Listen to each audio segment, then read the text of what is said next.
शकतो। हे आपण केलं तर आपल्याला आणखी इकडे इकडे सुधार होऊ शकतो। हे तर समोरून येऊन स्वतःहून सांगायचं आणि एखादा प्रॉब्लेम होता सिस्टीम मध्ये ते येऊन फोन करून सांगायचे। जर त्यांना यायचा वेळ नाही मिळाला तर फोन करून सांगायचं। ही जी तत्परता आहे, ही जी तळमळ आहे, ती आपली सिस्टीम सुधारली पाहिजे, आपलं चांगलं झालं पाहिजे।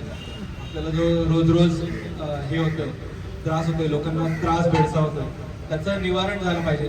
ही जी तळमळ आहे ही त्यांच्यात जी दिसून येते ती आपल्यातही आपण कुठेतरी अंगी जोपासावी हा गुण।